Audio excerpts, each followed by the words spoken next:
Okay, good morning, you guys.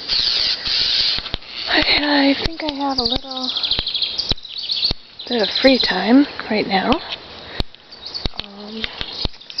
Mike is off at the market, and really sometimes this is the only time I can do videos is when he is gone. Because he's not really keen on me doing YouTube videos and sharing this stuff. He just doesn't think it's relevant, and he thinks it's a waste of time. He's got many good qualities, but he doesn't think that, he just doesn't have that spirit nurturing, the thing that makes you need to have emotional support and to be spiritually connected with things. And he grew up in a household that kind of didn't put a lot of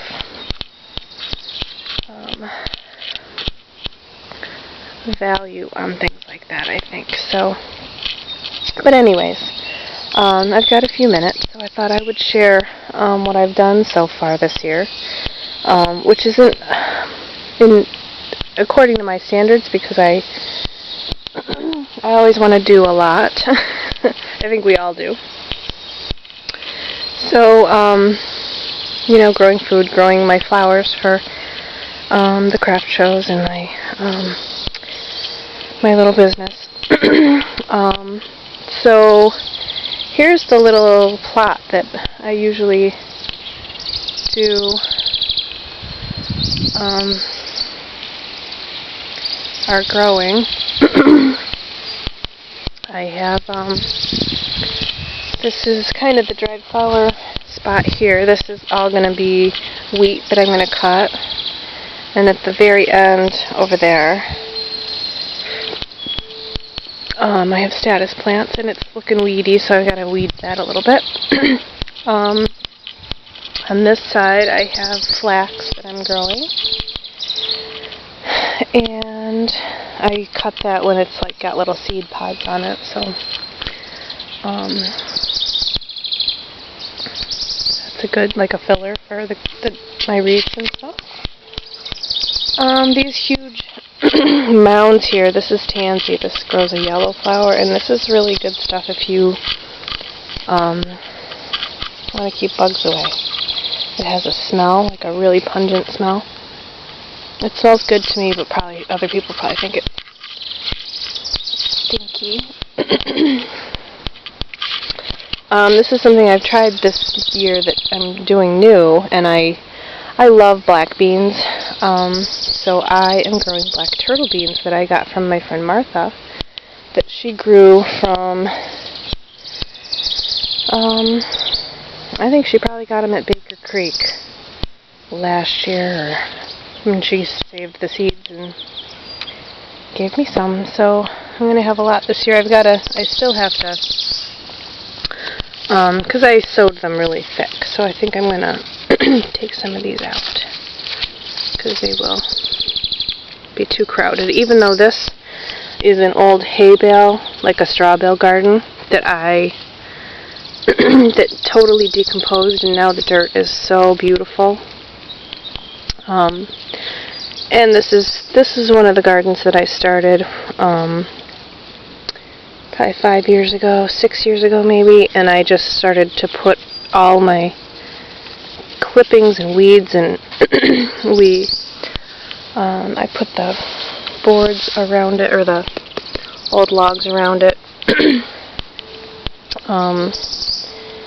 to just started compost right in the garden that I was going to use. So I've got kale down there. I did some radishes. They're coming up. There's beets here. And my little radishes are coming up.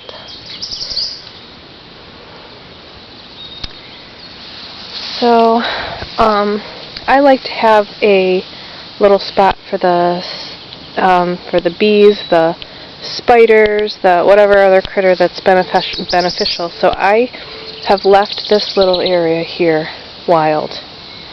I've got all sorts of stuff in here. I really don't know what this thing is. I was hoping it was going to be something good, but I can't find this in any of my books. So if anybody knows what that is. I almost thought it was going to get a little berry. And I can't find it, so I'm thinking maybe it's poisonous. The only thing that I found that was even close to it was a poisonous plant. So, and I've got it, I've never had it before. I let things go and then things pop up. So, you know, I've got it here, I've got it there, I have it here, I've got it all over in here, there's more in the front. But I do this because sometimes I find that plants come to me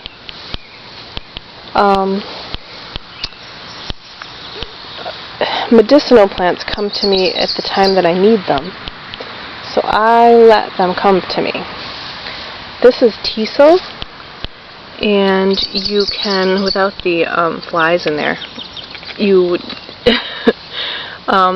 the fresh rainwater, you let that sit in these cups, and then you take that rainwater out, and that's the essence of the plant, and that's medicinal.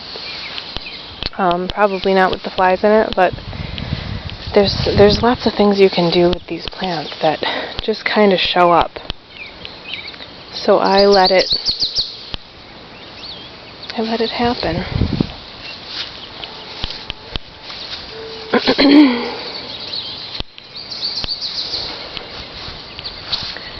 I've got some squash over here. There's Sweetie Eddie. I've got watermelons at the end. I put potatoes all over the place this year. I finally got them all in. Last year, I saved almost every potato that I had, and I didn't eat any of them, except for a few, because,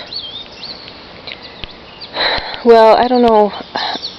My subscribers will know that I was doing my 365 days of eating only what I grow. I was doing that last year.